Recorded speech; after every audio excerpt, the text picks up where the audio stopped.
हरियाणा विधानसभा चुनावी नतीजे के बाद बीजेपी की गलियारों में खुशियों की लहर दौड़ गई है। तीसरी बार पार्टी राज्य में सरकार बनाने जा रही है। वह रिजल्ट आने से पहले कांग्रेस ने जीत की उम्मीद के साथ जलेबी का ऑर्डर दिया था। इसे लेकर अब छत्तीसगढ़ के वन मंत्री केदार कश्यप ने तंज कसते हुए विपक्ष की कांग्रेस पार्टी को शपथ ग्रहण समारोह में आमंत्रित किया है। उन्होंने कहा कि कांग्रेस पिछले 15 वर्षों से लगातार मिठाइयों का ऑर्डर दे रही है, लेकिन ऑर्डर उठा नहीं पा रही है। उनका काम नहीं चल पा रहा है, उनके नेता नहीं चल पा रहे हैं। इस बार भी उन्होंने जलेबी का ऑर्डर दिया था, लेकिन जलेबी भी नहीं चल पाई। मंत्री कश्यप ने कांग्रेस पर तंज कसते हुए कहा कि हम आमंत्रित करते हैं उनको, मुख्यमंत्री शपथ ग्रहण समारोह में आए उस दिन उनको जलेबी खिलाएंगे। कांग्रेस के लोग बड़ी बड़ी बातें कर रहे थे। उनके राष्ट्रीय प्रवक्ता कह रहे थे कि अपना नाम बदल लेंगे, अब पता नहीं कौन सा नाम रखेंगे। देखिए, पिछले कुछ समय से यदि बात करें 15 वर्षों से कांग्रेस लगातार मिठाइयों का ऑर्डर दे रही है, लेकिन उठा नहीं पा रही है क्योंकि उनका कार्य नहीं चल रहा है और उनके नेता नहीं चल पा रहे हैं। और उन्होंने सोचा शायद इस बार कुछ टेढ़ी किया जाए, तो उन्होंने जलेबी का सिगुपा डाला था, लेकिन जलेबी भी नहीं चल पाई। और अब हम आमंत्रित करते हैं उनको।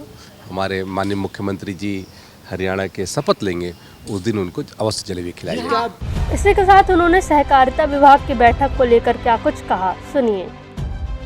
देखिए, पहले जो स्थिति थी और अब सहकारिता को विशेष तौर पे हमारे देश के माननीय गृह मंत्री जी ने फोकस किया है और हम सबका दायित्व बनता है कि हम सहकारिता का कार्य क्षेत्रों को हम बढ़ाएं और जिस चीज़ से लोगों को तैयार भी करें।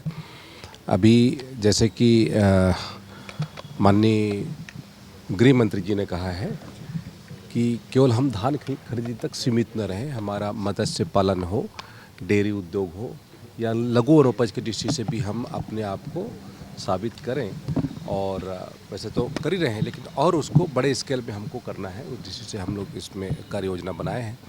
और दूसरा ये कि हमारे यहाँ पर जो हम अल्पकालीन जो ऋण देते हैं, लगभग अभी मैं देख रहा था लगभग 6,700 करोड़ से ऊपर का अल्पकालीन ऋण इस वर्ष दिया गया है। और मैं समझता हूँ कि पूरे देश में एक सबसे अच्छा उदाहरण अल्पकालीन ऋण के मामले में हमारा छत्तीसगढ़ प्रस्तुत करता है। और इस दृष्टि से हम और क्या अच्छा हो सकता है, इन पर हम आज चर्चा करेंगे। उसके साथ साथ हमारे इस वर्ष का जो नया लक्ष्य है, 500 हम नए पैक्स का निर्माण हम करेंगे, स्थापित करेंगे पूरे प्रदेश में। 4 हमारे जो सहकारी बैंक हैं उनको फिर से स्थापित करने का निर्णय लिया है। और आपकी जानकारी में बताना चाहूँगा कि अपेक्स बैंक की एक शाखा वर्तमान में खोली गई है। उसी तरीके से जिला सहकारी बैंक के 4 हमारे कहते हैं शाखाएं भी उन्नयन की गई है।